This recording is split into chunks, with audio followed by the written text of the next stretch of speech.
Provinsi Papua Tengah. Salam sehat dan bahagia. Semoga semuanya dalam keadaan sehat dan bahagia.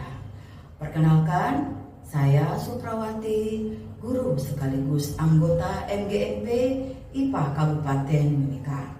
Pada kesempatan kali ini, saya ikut berpartisipasi dalam lomba konten digital Mutiara, meningkatkan untuk teknologi integrasi aktivitas rumah akademik Kabupaten Mimika.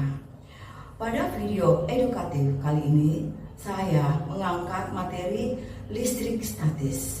Listrik statis, fenomena alam yang sangat menarik dan penting untuk kita ketahui.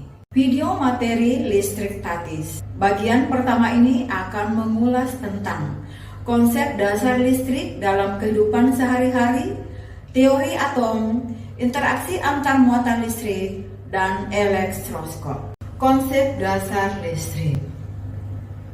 Listrik tentunya bukan lagi bahasa yang asing bagi kita semua.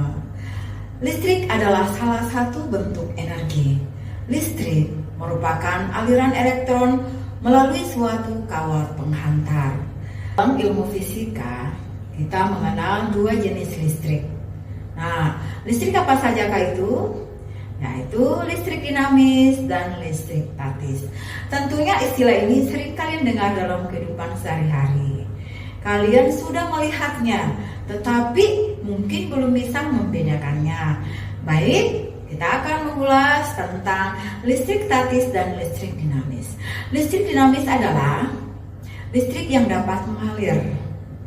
Aliran elektron dari potensial tinggi ke potensial rendah. Nah, contohnya di mana? Ya, contohnya aliran listrik di rumah-rumah kita. Nah, kemudian yang kedua, listrik statis. Apakah itu listrik statis? Listrik statis adalah listrik yang diam. Nah, adanya di mana? Dia berada pada permukaan rendah. Nah, mengapa hal itu bisa terjadi? Sebelum kita membahas lebih jauh tentang listrik statis dan fenomena yang terjadi, kita akan mengulas terlebih dahulu tentang teori atom. Teori dasar atom.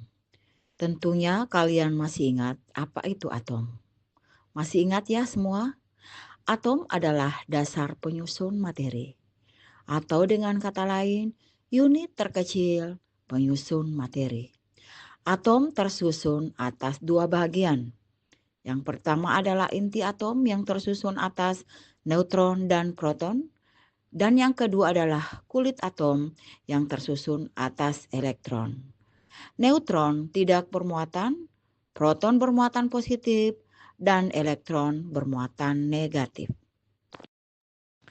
Arah garis gaya muatan listrik positif atau proton mengarah keluar muatan, sedangkan arah garis gaya elektron menuju muatan. Dalam keadaan normal, atom memiliki jumlah proton dan elektron yang sama, sehingga atom itu tidak bermuatan atau netral. Jika atom kehilangan atau mendapatkan elektron dari atom lain, maka terjadilah ketidakseimbangan. Ketidakseimbangan jumlah proton dan elektron dalam atom menyebabkan atom bermuatan. Atom bermuatan dikenal dengan istilah ion. Jika jumlah proton lebih banyak daripada jumlah elektron dalam atom, maka atom tersebut bersifat ion positif. Dan jika jumlah elektron lebih banyak daripada jumlah protonnya, maka atom tersebut bersifat ion negatif.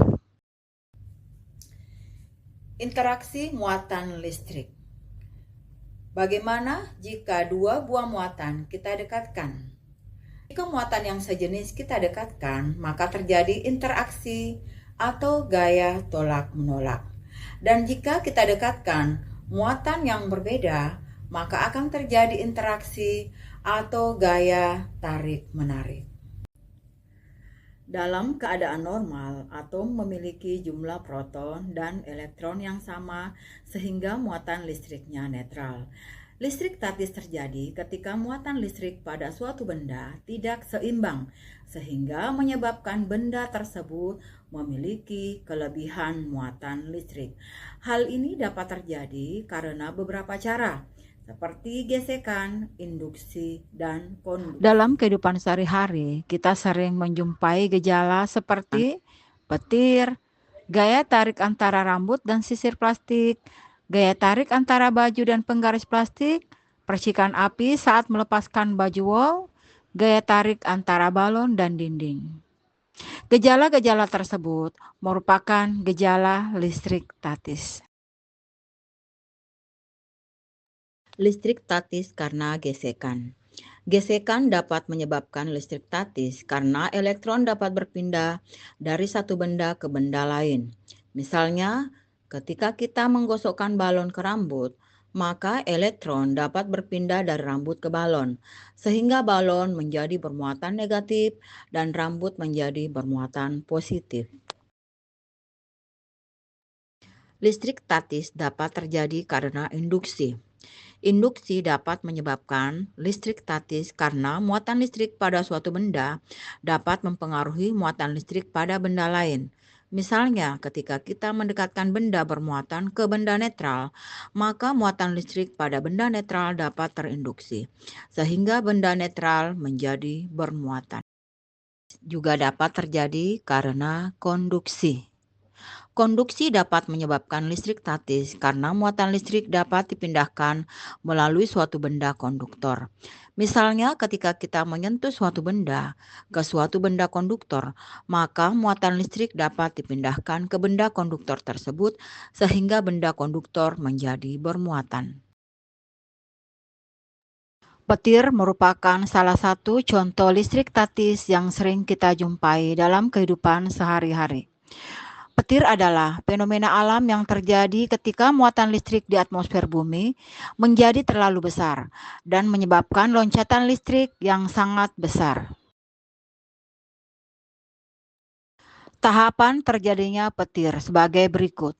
1. Awan cumulonimbus yang tinggi dan tebal terbentuk di atmosfer yang terdiri dari air dan es. 2. Ketika awan ini tumbuh, partikel-partikel es dan air di dalamnya terguncang dan bergesekan, menyebabkan muatan listrik statis terbentuk. 3.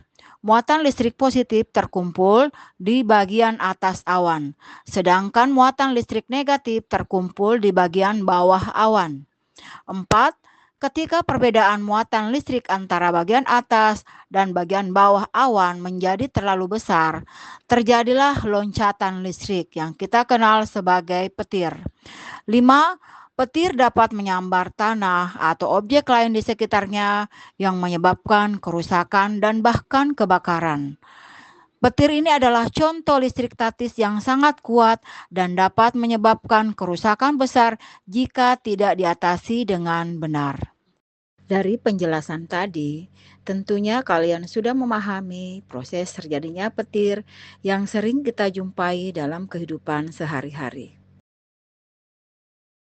Elektroskop adalah alat yang digunakan untuk mendeteksi adanya muatan listrik pada suatu benda. Elektroskop juga digunakan untuk menentukan jenis muatan listrik pada benda, apakah bermuatan positif, negatif, atau netral. Selain itu, elektroskop juga digunakan untuk mengukur besarnya muatan listrik pada benda. Bagian-bagian dari elektroskop terdiri dari daun elektroskop yang merupakan kaki elektroskop, bola logam yang merupakan kepala elektroskop, insulator, dan kaca.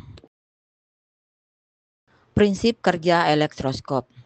Elektroskop bekerja berdasarkan prinsip bahwa muatan listrik yang sama akan tolak-menolak, sedangkan muatan listrik yang berbeda akan tarik-menarik.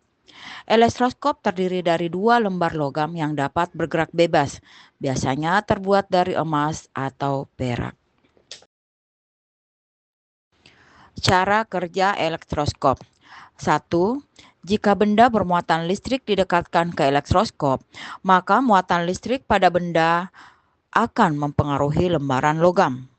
2. Jika benda bermuatan positif, maka lembaran logam akan menjadi bermuatan positif juga, sehingga akan tolak-menolak atau membuka. 3. Jika benda bermuatan negatif, maka lembaran logam akan menjadi bermuatan negatif juga, sehingga akan tolak-menolak dan akan membuka. 4. Jika benda tidak bermuatan, maka lembaran logam tidak akan bergerak. Pada konten video edukatif materi listrik statis ini sudah membahas tentang materi listrik statis yang diawali dengan pembahasan tentang konsep dasar listrik, teori atom, interaksi antar muatan listrik, listrik statis dalam kehidupan sehari-hari, dan elektroskop. Semoga konten video edukatif ini membantu memahami materi listrik statis dalam kehidupan sehari-hari. Terima kasih telah menonton. Jangan lupa like, share, and subscribe channel YouTube MGMP IPA Kabupaten Mimika, Provinsi Papua Tengah untuk mendapatkan konten video edukatif selanjutnya. Sampai jumpa di video-video berikutnya.